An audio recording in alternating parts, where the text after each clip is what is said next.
ఇక మేడ్చల్ జిల్లా కుత్బుల్లాపూర్ నియోజకవర్గంలో సుచిత్రలో నూతనంగా ఏర్పాటు చేసిన లలిత జ్యువెలరీ 55వ షోరూం ప్రారంభమైంది. మంత్రి శ్రీధర్ బాబు, ఎమ్మెల్యే కేపీ వివేకానంద గౌడ్ దీనిని ప్రారంభించారు.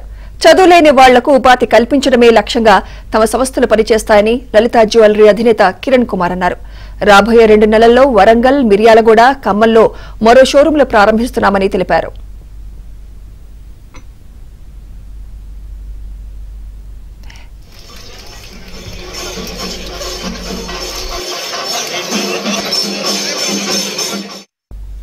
లలిత జ్యువెలరీ వారు స్థాపించబోయే మ్యానుఫ్యాక్చరింగ్ సంస్థ తెలంగాణలో పెట్టాలని మంత్రి శ్రీధర్ బాబు కోరారు. అందులో స్వర్ణ కారకులకు ఉపాధి కల్పించి రాబోయే తరాలకు అండగా నిలవాలని విజ్ఞప్తి చేశారు. రాష్ట్ర ప్రజలకు మేలు చేసే ప్రతి సంస్థకు తెలంగాణ ప్రభుత్వం అండగా ఉంటుందని శ్రీధర్ బాబు స్పష్టం చేశారు. మంత్రి శ్రీధర్ బాబు, ఎమ్మెల్యే కేపీ వివేకానంద గౌడ్ దీనిని ప్రారంభించారు. చదువులేని వాళ్లకు ఉపాధి కల్పించడమే లక్ష్యంగా తమ సంస్థలు పనిచేస్తాయని లలిత జ్యువెలరీ అధినేత కిరణ్ కుమార్ అన్నారు.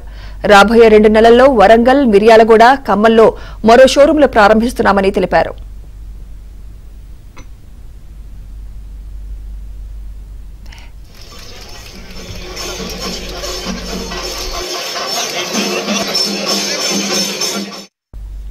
లలిత జ్యువెలరీ వారు స్థాపించబోయే మ్యానుఫ్యాక్చరింగ్ సంస్థ తెలంగాణలో పెట్టాలని మంత్రి శ్రీధర్ బాబు కోరారు. అందులో స్వర్ణ కారకులకు ఉపాధి కల్పించి రాబోయే తరాలకు అండగా నిలవాలని విజ్ఞప్తి చేశారు.